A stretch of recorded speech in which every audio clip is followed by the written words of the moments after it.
Chers auditeurs de Rema FM, bonjour. Nous sommes le lundi 17 juin. Cela fait quelques semaines, deux semaines, où vous n'avez pas lu vos éditos. Vous les avez fait savoir. Il y a eu des voyages. Il y a eu aussi un deuil parmi nous. Mais nous revenons. J'en profite pour vous souhaiter, pour vous dire, même si c'est un peu, je sors ça du frigo, bonne fête de l'Aïd. Nous allons parler de droits de l'homme et surtout dire au gouvernement, aux autorités de faire attention. Ce matin, dans ce quartier et dans les quartiers alentours, dans les rues alentours, nous avons vu des jeunes hommes courir, ils fuyaient le PIGN. SOS Démocratie, une organisation de droits de l'homme, avait appelé ou a appelé à une manifestation aujourd'hui. Pourquoi? Parce qu'il y a une délégation des Nations Unies qui est là pour enquêter sur la torture, le traitement des prisonniers et les droits de l'homme, le respect des droits de l'homme.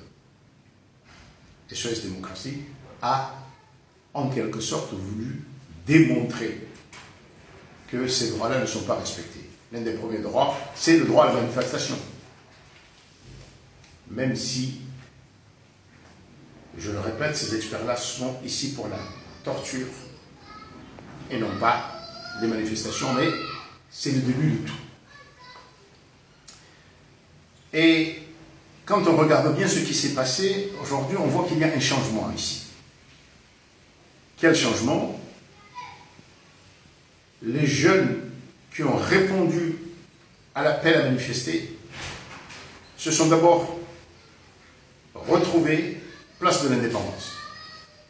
Le PIGN était là, c'est le peloton d'intervention de la gendarmerie nationale ou le JIN. Je ne sais plus. Il y a tellement, il faut un doctorat pour ça. Si je me trompe, excusez-moi les autorités, entre PIGN, GIPN, NIPG, etc. En tout cas, ils ont été dispersés. Ils sont partis. Mais contrairement à leurs aînés, ils ne sont pas rentrés chez eux. Ils se sont retrouvés à un autre point de la ville, à Vol-au-Vol, et ont suivi la route nationale numéro 1 vers Maboudjou. Et comme vous le savez, enfin, ceux qui sont moroni, du carrefour, du rond-point d'Ambassadeur jusqu'à Ajao, c'est un sens unique. Donc, il y a quand même maintenant une réflexion sur comment utiliser les dispositions de circulation, etc., en faveur de manifestations. La police est encore intervenue, et qu'est-ce qui s'est passé?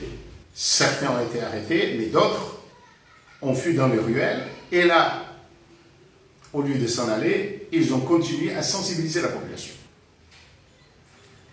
Ils avaient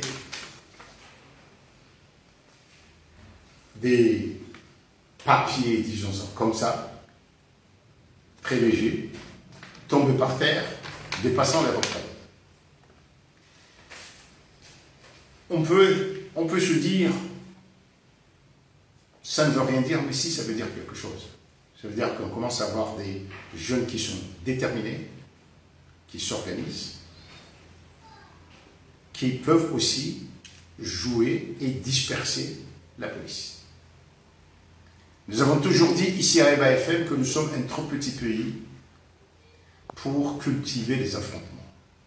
Mais ce que nous savons, c'est même dans les grands pays, la plupart d'entre eux,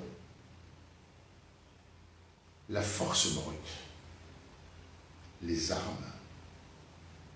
finissent par ne plus être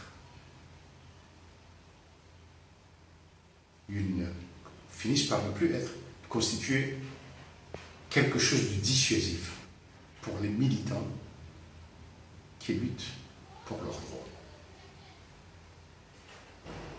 Et quand la peur disparaît, quand on réaffirme le principe de la violence, ça devient dangereux pour tout le monde. Heureusement que ces jeunes-là, que les jeunes qui ont manifesté aujourd'hui, d'après ce qu'on me dit, sont déterminés à être non violents. Alors, je m'adresse au gouvernement. S'il vous plaît, dialoguez. Vous avez vu vendredi dernier, il y a eu des manifestations dans plusieurs localités. 10 localités importantes qui manifestent en même temps. Combien de soldats? Combien de policiers? Et jusqu'à quand? Supposez que vous arrêtez une dizaine parfois. Combien de prisons faudra-t-il? C'est une manière sûre d'aller vers l'anarchie. Ressaisissez-vous, respectons les droits de l'homme, respectons la Constitution et les lois. Maintenant, il y a un gouvernement, dialogué. Sinon, ce sera l'anarchie. À demain.